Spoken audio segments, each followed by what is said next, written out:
O avanço tecnológico impõe grandes dificuldades à segurança nacional para os próximos anos. O relato está no documento divulgado nesta terça-feira pela ABIN, a Agência Brasileira de Inteligência. Intitulado Desafios de Inteligência 2026, o documento traz a análise dos cenários que mais chamam a atenção. Menciona riscos oferecidos pelo uso de inteligência artificial em ataques virtuais e na disseminação de desinformação, o avanço da computação quântica, além da dependência tecnológica de outros países. A diretora da Escola de Inteligência da ABIN, Ana Cruz, destaca que o relatório é público, o que é curioso, já que uma agência de inteligência tem no segredo uma das principais ferramentas de trabalho. Tanto que esse é o único de seu tipo na América Latina. Mas um relatório assim, aberto, ostensivo, ele representa o compromisso da ABIN de dialogar com a sociedade, de encontrar nela uma parceira para discutir a atividade de inteligência, para fortalecer a atividade de inteligência e, juntas, fortalecermos a democracia. O relatório traz ao público 5 pontos essenciais para a inteligência brasileira. Um deles é a segurança das eleições, que já é alvo de ataques que tentam tirar a credibilidade do sistema. É o uso da inteligência artificial e de deepfakes para manipulação em massa, além da crescente influência do crime organizado na política. A inteligência artificial também pode escalar os incidentes cibernéticos, ameaçando infraestruturas críticas com ataques automatizados. Isso aumenta o potencial de guerra de informação e cyberespionagem. Outro ponto é a chegada da computação quântica, o que deve ocorrer entre 5 e 15 anos e vai tornar obsoleta a criptografia atual, o código usado para codificar informações. Por isso, há urgência de se criar uma criptografia pós-quântica de estado autônoma para enfrentar as futuras ameaças. O relatório da ABIN ainda destaca a reconfiguração das cadeias de suprimento globais, com aplicação de tarifas agressivas e desvalorização do dólar. O Brasil fica entre a dependência do comércio com a China e do capital e tecnologia norte-americanos. Por fim, a dependência tecnológica de outros países é uma vulnerabilidade importante do Brasil, que usa estrutura de nuvem e dados em provedores externos. Essa situação abre espaço para ações sofisticadas de interferência externa. Da Rádio Nacional em Brasília, Gabriel Brum. Fundada em 1825 como Liceu Provincial de Pernambuco, a escola de referência em ensino médio Ginásio Pernambucano completou 200 anos em 2025, sendo um dos principais cartões postais do Recife. Localizada na Rua da Aurora, a instituição foi parte da formação de nomes como Clarice Lispector e Celso Furtado, como destacou a governadora do estado, Raquel Lira. Fazer o nosso estado reconhecido para além das nossas fronteiras. Em meio às celebrações do bicentenário da escola, o governo de Pernambuco anunciou a restauração do ginásio, que ocorre em um momento especial para a equipe da instituição, como destaca o diretor da escola, professor Antônio Rosas. Um momento que a escola está podendo ser restaurada, um momento em que a escola volta a ter indicadores de qualidade dignos, né, da sua própria trajetória, corpo docente, um corpo discente também espetacular. A escola, além de atuar na formação dos jovens pernambucanos, também está presente na preservação da memória do Estado, por meio do Museu de História Natural Louis Jacques Brunet, que conta com um acervo de mais de 4.000 objetos. Atualmente, o ginásio pernambucano conta com 720 alunos do ensino médio, distribuídos em 17 turmas. Da empresa Pernambuco de Comunicação, Tauan Batista para a Rádio Nacional. A produção industrial brasileira cresceu 0,1% em outubro, na comparação com o mês anterior. No acumulado do ano, o setor avançou 0,8%. Nos últimos 12 meses, alta de 0,9%. Os dados são da pesquisa industrial mensal, divulgada nesta terça-feira pelo IBGE. A principal influência positiva em outubro foi assinalada pela indústria extrativa. Observa o gerente da pesquisa, André Macedo. A produção industrial se encontra 2,4% acima do patamar pré-pandemia, mas ainda está 14,8% abaixo do nível recorde alcançado em maio de 2011. Entre as atividades, a principal influência positiva foi assinalada por indústrias extrativas, que avançou 3,6% nesse mês e foi influenciada pela maior extração de petróleo, minério de ferro e gás natural. Por outro lado, 13 das 25 atividades pesquisadas mostraram recuo na produção. Entre elas, produtos derivados do petróleo e biocombustíveis, explica André Macedo. O setor de derivados do petróleo e biocombustíveis, que intensifica a perda de 0,5% registrada no mês anterior, foi pressionado por paralisações de unidades produtivas do setor e que impactaram na produção dos derivados do petróleo. Na indústria farmacêutica, que acumula perda de 19,8% em 2 meses consecutivos de queda na produção, observa-se a menor fabricação de medicamentos. A pesquisa industrial mensal produz, desde a década de 1970, indicadores de curto prazo relativos ao comportamento do produto real das indústrias extrativa e de transformação. Com reportagem de Solimar Luiz, da Rádio Nacional no Rio de Janeiro, Carolina Pessoa. Choperia e restaurante Chapa Quente. Mais que um lugar para comer, um espaço para viver bons momentos. Na praça de alimentação do Friburgo Shopping, de segunda a segunda, o sabor ganha destaque. Petiscos preparados com carinho, pratos à la carte feitos na hora, comida quilo com qualidade e o chopp sempre gelado. Entrega em domicílio e atendimento para empresas. WhatsApp 229 9820 5534. Chapa Quente. Tradição, sabor e convivência à mesa.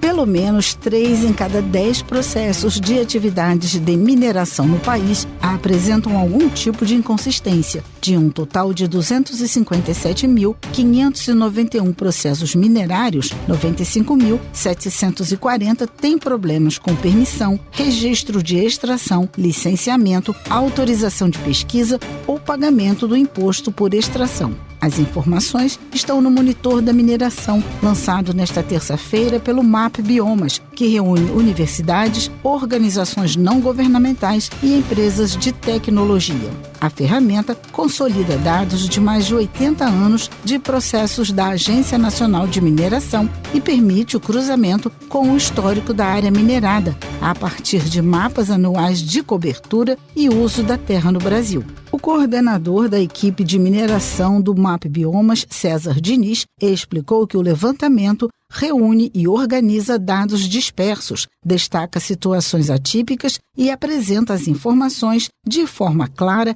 compreensível e com acesso gratuito, tanto para órgãos de fiscalização e controle, quanto para jornalistas, pesquisadores e sociedade civil organizada. Dentre os sinais de inconsistência processual que a plataforma permite averiguar, nós temos processos minerários que estão dentro de áreas restritas à mineração, sinal de mineração em processos que ainda estão em fase inapropriada, inconsistências quando o minerador começa a minerar, mas a sua licença só passou a vigorar depois que ele iniciou o processo de mineração. Então, todas essas verificações agora se tornaram fáceis de ser feitas, analisadas e visualizadas. A finalidade, segundo ele, é apoiar o poder público na ampliação da transparência e no aprimoramento dos processos relacionados à produção, comercialização e aquisição de produtos oriundos das atividades minerárias. O Monitor da Mineração também permite a geração de um laudo por processo, com 8 indicadores que incluem os dados puros, um resumo de cruzamento de dados, imagens de satélite, com mosaicos anuais e fontes dos dados. A reportagem pediu uma avaliação do Ministério de Minas e Energia e da Agência Nacional de Mineração sobre o monitor do MAP Biomas e ainda aguarda o posicionamento. Da Rádio Nacional no Rio de Janeiro, Cristiane Ribeiro. A plataforma de pagamentos instantâneos do Banco Central, o Pix, bateu um novo recorde. Na sexta-feira da semana passada, 28 de novembro, dia de Black Friday e data limite para as empresas depositarem a primeira parcela do 13º salário, foram registradas mais de 290 milhões de transferências via Pix. Segundo o Banco Central, foram ao todo 297 milhões e 400 mil operações pela modalidade em apenas 24 horas. O recorde anterior era de 5 de setembro, quinto dia útil do mês, que é a data em que o salário de milhares de trabalhadores cai na conta. Na ocasião, foram registradas 290 milhões de transações. Ainda de acordo com o Banco Central, na última sexta-feira, 28 de novembro, foram movimentados via Pix 166 bilhões e 200 milhões de reais, valor que também é recorde. Criado em novembro de 2020, o Pix já é parte da rotina de cerca de 170 milhões de brasileiros. São mais de 890 milhões de chaves cadastradas e 85 trilhões e meio de reais movimentados desde o início das operações. Da Rádio 2, Milena Abreu. O Ministério da Educação divulgou nesta segunda-feira a lista dos estados que vão receber recursos do Programa de Fomento a Escolas de Ensino Médio em Tempo Integral. Ao todo, 14 estados foram selecionados e vão ter acesso a mais de 70 milhões de reais em investimentos de custeio e capital referente à parcela de 2025. Os repasses serão feitos pelo FNDE para apoiar a expansão da oferta de educação em tempo integral nas redes estaduais. Os estados habilitados são Amapá, Bahia, Ceará, Goiás, Maranhão, Minas Gerais, Mato Grosso do Sul, Piauí, Paraná, Rio Grande do Norte, Sergipe, São Paulo e Tocantins. Os valores seguem critérios da Resolução 17 de 2020, que estabelece parâmetros para transferência de recursos com base em até R$ 2.000 por estudante, conforme a disponibilidade orçamentária. A seleção considerou artigos específicos da norma para definir as unidades aptas a receber os repasses.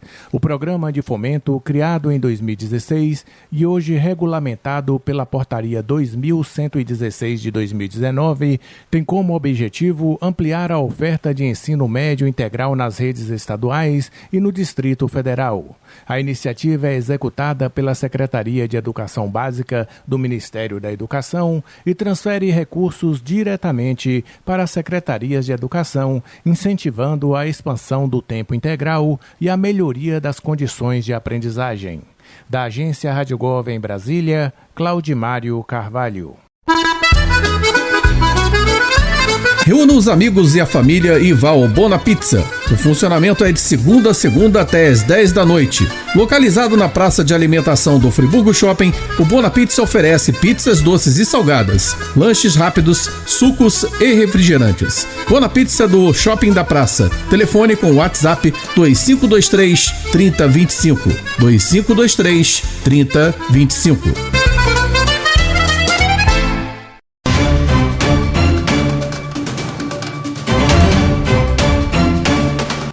O ministro das Comunicações, Frederico de Siqueira Filho, afirmou nesta terça-feira que o governo quer antecipar para 2027 as metas da cobertura nacional do 5G previstas para 2028. O ministro fez a declaração durante participação no programa Bom Dia Ministro da EBC.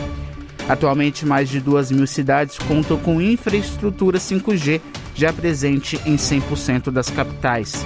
Segundo Frederico de Siqueira Filho, a tecnologia 5G cobre hoje 67% do país, ultrapassando a meta de 57% estabelecida pela Anatel para 2027. A previsão da conclusão é 2028, que a gente consiga aí antecipar para 2027. Para isso, todas as operadoras de telefonia móvel estão trabalhando para que a gente consiga antecipar isso. E para complementar, em janeiro, nós vamos lançar um novo leilão da faixa dos 700 MHz para dar ainda mais capilaridade, para que a gente consiga ampliar essa cobertura. O ministro afirmou ainda que o governo investiga a atuação de organizações criminosas que oferecem provedores de internet. Existem sim algumas denúncias com relação à atuação de clandestinidade na prestação de serviço por esses provedores, e aqueles que estão de forma irregular fazendo um desserviço à nossa população, a gente está intensificando as fiscalizações através da Anatel. Nos próximos meses, assim, a gente terá o resultado e a conclusão desses trabalhos, trazendo aqui a exposição para toda a nossa sociedade. Segundo Frederico de Siqueira, o serviço ilegal de TV Box também é alvo de fiscalização da Anatel. Uma contratação ilegal, os canais estão ali naquele equipamento de forma ilegal também. Então a gente está assim combatendo essa prática ilegal de acesso a serviços que estão em blacklist. A meta do governo é implantar até o fim do ano o 4G nas zonas rurais de mais de 1.500 localidades.